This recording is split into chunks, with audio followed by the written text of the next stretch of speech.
Hello, Assalamu Alaikum, and welcome to Tasha's Tales.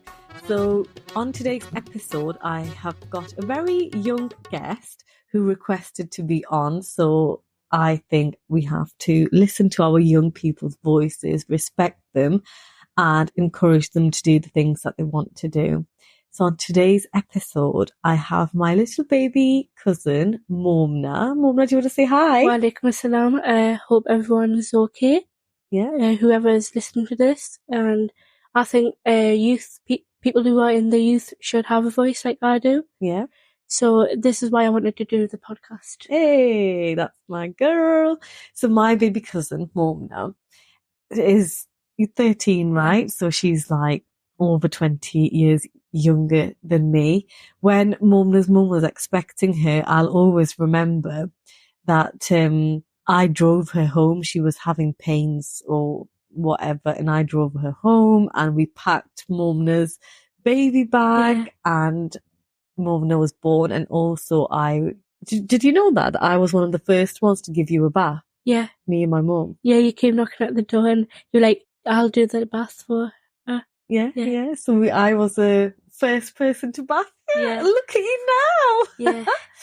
I'm really, really proud of you. Yeah. I really, really am.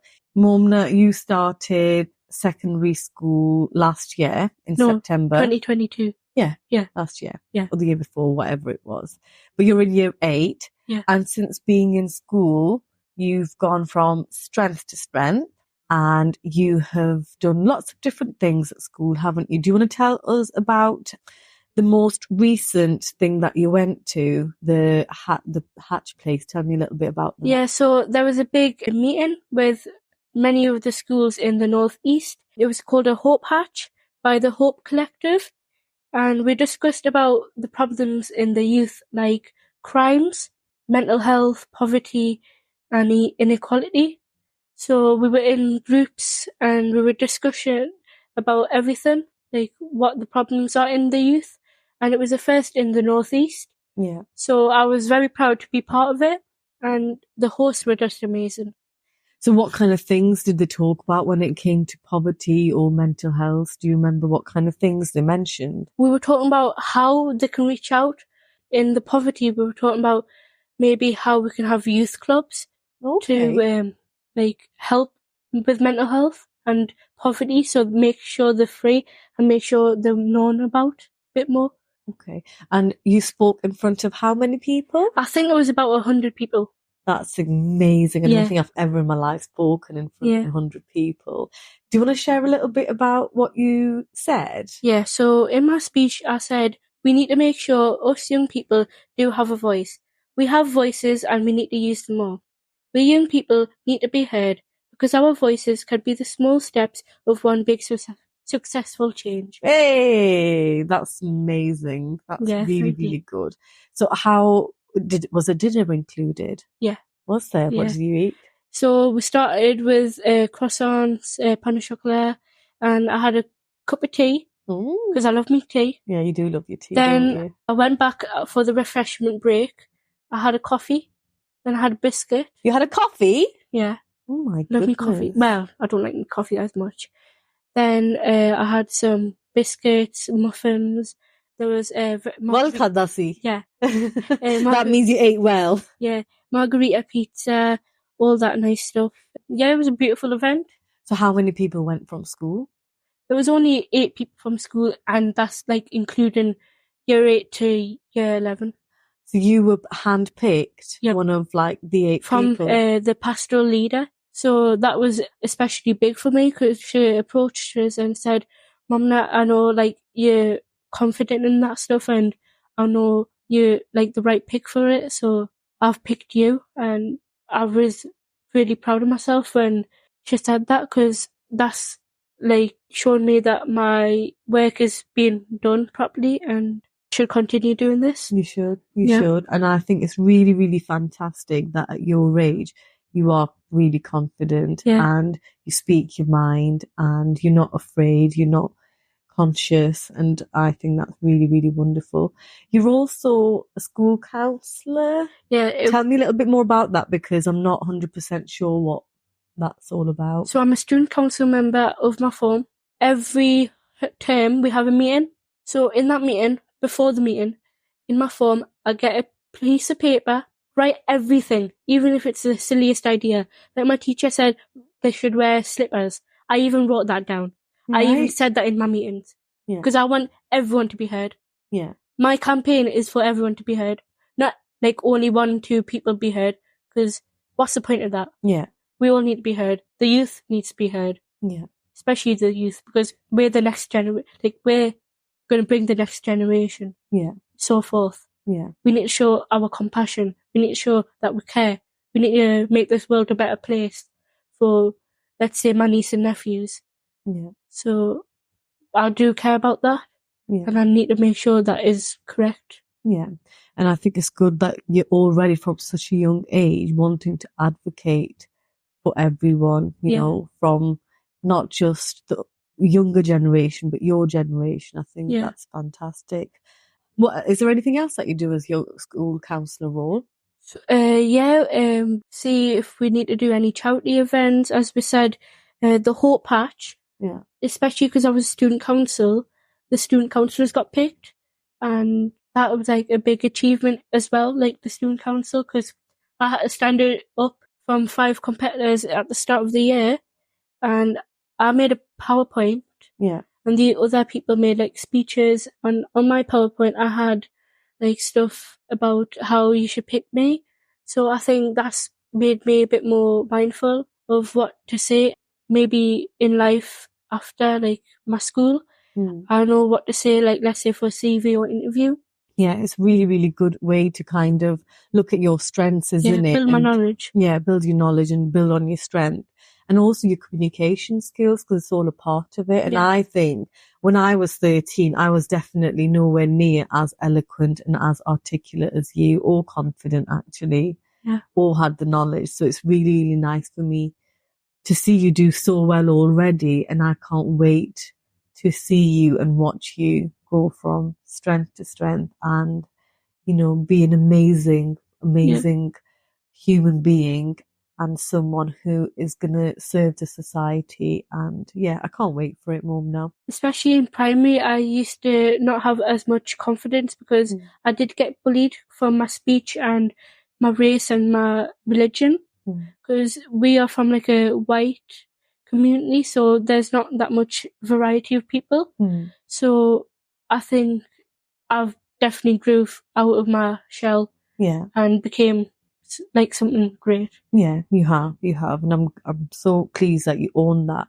You wrote a really, really beautiful poem, which, to be honest, do you remember? I didn't really believe you. I was like, nah, you have not written this. Behave. Because, everyone did believe me. Yeah. I mean, I'm still a bit skeptical, but I think, but no, on a serious note, I think it's one of the most beautiful things I've ever had the privilege to listen to. Do you want to share a little paragraph from, it's a very long one, so we won't read the whole thing, but that little snippet. And what I'll do is, if you send me that on WhatsApp, I'll share a picture of it, because I think it's really beautiful. Refugees, seekers of peace and new starts, carrying the weight of their shattered hearts. They bring diversity, enriching our world, their resilience and courage forever unfurled. That's the poem, part of the poem I wrote. So what was that for? So it was a competition where you had where you could win a £20 Amazon voucher. And I love my Amazon. I love it to bits. I order everything from there. So I was like, yeah, I'm going to do this. And the topic was refugees. So I did some research on like what happens to the refugees. And I was looking at it for like a week. Then in the week I was looking at stuff and I got inspired. So I wrote this poem, and I think I was proud of myself, and I won the £20 gift card. What did you buy with it? Something for my birthday. Like, I got my tripod, which I use for my TikTok videos. Yeah. And stuff like that. Yeah. Oh, that's really, really good. I mean, it is a fantastic, fantastic poem. Where do you see yourself then after you leave school? I know you're only in year 8 and you've still got a few more years at school, but do you have any idea of what you want to do at college or maybe after college? So, inshallah, I do want to go to college, university, but I haven't made my mind up what I want to do yet. sometimes think I want to be a lawyer, bring some justice to this world, make the world a better place. Or sometimes I want to do some health and social care work, because obviously my brilliant cousin here does stuff That's like me. that. She's a social worker, or I think you can do a child GP. Sometimes I want to be a politician because I'm already in the road to that. Because many teachers do say, Mumna, you would be a great politician. You say what you want. You make sure everyone sees why you're saying it. Yeah. And stuff like that. Okay. I mean, you've got plenty of time to think about what you want to do. And inshallah, like you said, with the right support and guidance, you will get there. Yeah, but it'll fly by. So it will fly I do need by. to pick what I need to do. Yeah. I think another few years we can brainstorm some ideas, can't we? In a year, we? actually. In a year? Yeah. Really? Why? They've already picked the options. For GCSEs? Yeah. Okay. Yeah, well, I mean, as you know, I would love to be a part of that and help you brainstorm some ideas and do it together. I know my mum. So Momna is my mum's sister's daughter. So my khala, my auntie's daughter. And she's an only child like me. Yeah. So I feel quite protective over Momna because, you've been a huge part of my life from when you were born, and especially for my mum. My mum's very protective over you, and she loves you to bits, and she's proud of every single thing that you do, and she tells the world about it. And naturally, that means that I feel very protective over you. And whenever I visit back home in Newcastle, Mum is basically here with us the whole time, aren't you, babes? Yeah, because I love UK children. They mean the world to me, and whenever I see them, they put a smile on my face. Yeah. So that's what makes me come here all the time. Yeah. And you are the best babysitter ever. Yeah, and as us being only children, only childs, we are more like sisters. Because although I see you more like a niece, don't I? Yeah, well. Like my little baby. Well, I see you as a sister because you are my sister. Yeah. I don't have anyone else to look up to, so I look up to you. Oh. My other cousins, but especially Tashi Abby. Yeah, that's me. That's really, really nice. And do you know what? I actually see you being all those things that you mentioned. I can see you being a politician. I can see you being a lawyer, advocating for justice. And I can see you being a teacher. I think you would be a really fantastic teacher, although it's a very stressful job. So maybe I wouldn't push you into that too much. All social work is very intense. Yeah. But yeah, I think reach for the stars for sure. Yeah. Absolutely. Also, I wanted to say, this is the first year that you are keeping all your fasts, isn't it? Yeah. How's it going? So far, I've only not done 2. Yeah. For obviously personal issues. But mashallah, I have done all of them so far. Yeah. And inshallah, I'll do all of them. I'll try at least. Yeah. Because sometimes it is hard to do. Of course it is. Especially being the first year. Yeah. Especially being surrounded by people who eat all the time. Like the other day we had indoor break. The teacher was eating, everyone around us was eating. It was so hard. I was like... And you love your food, don't you? You are a proper foodie through and through. Especially with my foodiness, share it with people on social media. Yeah.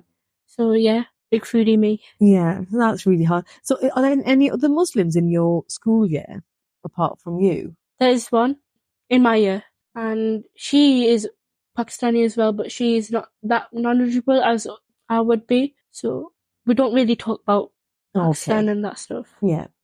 So do you feel quite isolated, would you say, in terms of kind of religion and fasting and things? I wouldn't say isolated. I'll share my stuff. Like when I started in 2022 at school, after 4 weeks of being there, I did do a PowerPoint on Islam and what's halal, what's haram, and about mosques and that. So I don't feel isolated because I started telling them about it, like the start. So as soon as you started year 7, you were very vocal about, this is me, I'm Muslim, and this is what we practice. Yeah, because why not? I am Muslim, I am Pakistani. I don't think that people should know about it because the amount of racism I've stopped is a lot. How? Because if people say the wrong words, yeah, I correct them. Like the other day, my Okay. friends wanted to learn some Urdu because they were like listening to some songs on my videos. They were like, "What does this mean? What does this mean?" I was like, I explained it to them, and they were like, "Oh," and then was like speaking a bit of Urdu. They were like, "Hello, Assalamu alaikum, आप कैसे हो? Ow, ow." All day they were like saying, "Ow, ow, ow," and I was just laughing, and I was proud that they learned it that quick. Yeah, yeah. And you were part of kind of that. And if someone, was racist or said anything, do you think you'd be confident and comfortable enough to be like, oh, like that's not acceptable, that's not Yeah. okay? Like on social media yesterday, I got some bit of hate saying, "Oh, your videos are not that good." I just deleted the comment and lived my life. Like I don't really reflect back on it. That's their opinion. Yeah. It's But their problem, not your yeah, problem. I think I'm doing very great on my TikTok. I mean, you're 13, my darling. You just turned 13 in January. Yeah, still I'm doing very good for my age. No, absolutely. You're doing absolutely phenomenal for your age. Yeah. And yeah, you should be proud of yourself. Many of the mums come on my TikTok saying, "Wow, like how are you cooking at this age?" You are cooking. Well, you haven't cooked for me yet. I'm still waiting for you to cook something for me, madam. Maybe after Rosie. Okay, then. That's fair enough. Nutella. Oh, well, I couldn't do Nutella brownies. You could? Mm. Why not? Because the kids got allergies. Well, they're not allowed too much chocolate anyway. So Well, you keep it away from them. you can make me some Nutella brownies. Yeah. So Momna, although she's only 13, she is a very enthusiastic cook. She really likes to make lots of different things. What kind of things have you been making recently, Momna? Nutella brownies, sorry. Salads, pilau, biryani. No, really? Listen, yeah. Wow. I marinate tandoori chicken. I make that in the air fryer. Try to make myself a bit healthy there using the air fryer. And I share like some places in South Tyneside that are halal because when I'm on social media, I search up for places that are halal in South Tyneside. There's hardly any videos. So I do share like halal places in South Tyneside because I know it is hard. And I love doing that because it brings me some like comfort that people do look at my videos and people do go to the places that I recommend. So as you can tell, Momna is very enthusiastic and passionate about her social media and her TikTok.